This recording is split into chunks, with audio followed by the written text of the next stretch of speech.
Okay, thank you. So we'll go on, we'll continue with pricing strategy. So the last note about pricing strategy, stop writing already, please. Stop, please. The last note about pricing strategy is psychological pricing. When we talk about psychological pricing, it's just about trying to to convince customers about, letting them to feel that they are not paying a higher price on the products. That is what psychological pricing is. You're working on the psyche of customers. So I go, this involves setting the price below a round figure. You know, a round figure like 10, 15, 20. So instead of setting that price at 15, you set it at 40.88 or 40.98. Literally, they're going to pay 15. But to customers, they feel like they're not paying a higher price. That's psychological pricing. Do we get it?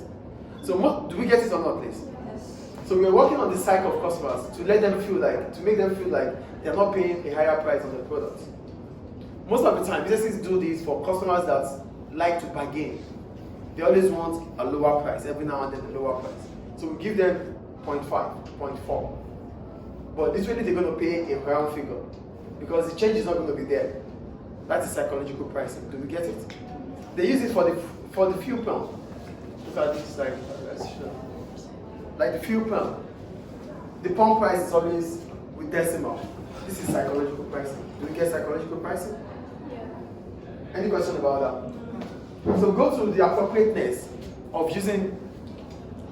We're going to the appropriateness of setting the right price, because it is important for businesses to set the right price at any point in time. Because if you are unable to set the right price at any point in time, you might be losing out to your competitors. So you have to understand the situation around you, then you set the price across the situation. That is the point about appropriateness. Stop writing. Stop. And you stop. So we go to the appropriateness. So factors that determine the most appropriate pricing strategy for a particular situation. It is important for businesses to set the right price at any point in time. This is the main reason why different situations warrant different pricing strategy. So you have to understand the situation you are in regarding your product, then you set the price according to that situation. That is the appropriateness. Do you get the point I'm making here? Do we get the point, please? So the following are the factors that determine the price a business can set at any point in time. The first thing, differentiation and USP. A product that is unique, a product that is unique, that has superiority compared to those of its competitors, can set a higher price. So if your product is unique, it allows you to set a premium price. Do you understand what I'm saying here? It could be based on the terms of the service you give you render to your customers. If the service you render to your customers are different from those of your competitors, it might allow you to set a higher price.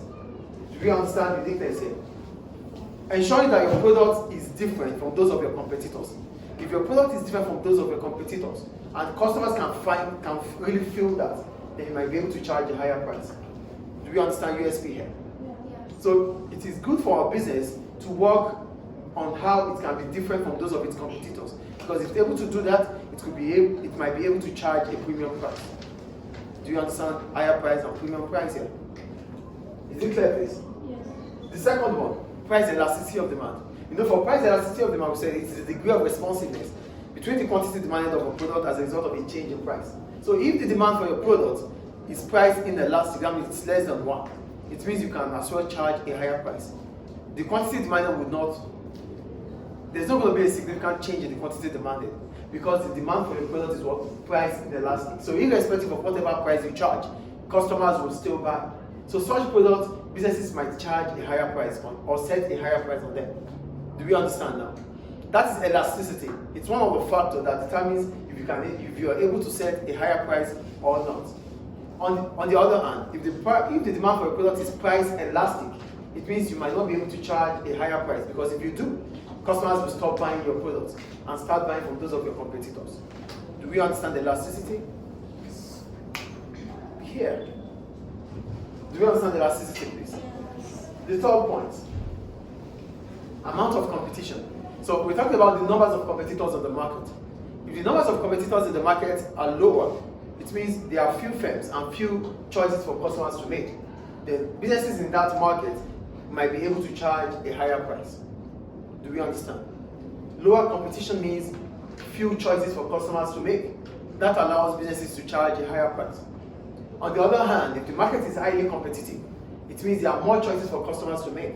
And one of the ways to differentiate your product in such situation is to set a lower price. Do we understand? Do we get it or not, please? And second to the last, we talk to the last one. Strength of the brand. Businesses have to work on their brand. How do you work on your brand? Increasing your advertisement, increasing awareness about your product. Invest heavily on your product through advertisements. So when you're able to do this, you are creating an awareness that would last longer in the minds of customers. As a result of that, your position in the market is high. Then you might be able to charge a higher price. So a product with a strong brand might be able to charge a higher price. Like Apple, their prices are high. Yes or no? Yes or no? Yes. I think the point is clear. Is it clear, please? Yes. That is the strength of the brand. Second to the last one, the stage in the product life cycle. We talked about product life cycle, which is simply each stage and the expected revenue that each stage will warrant or bring about. There's introduction, there is a growth, there is decline, saturation, and the rest. So each stage has different pricing strategy. A product that you are introducing to the market, you might use penetrating pricing or price skimming. Do we get it? So each stage, you have to understand each stage, each product life cycle, then you charge, you set the price. Is it clear? And the last one, cost and the need to make profit.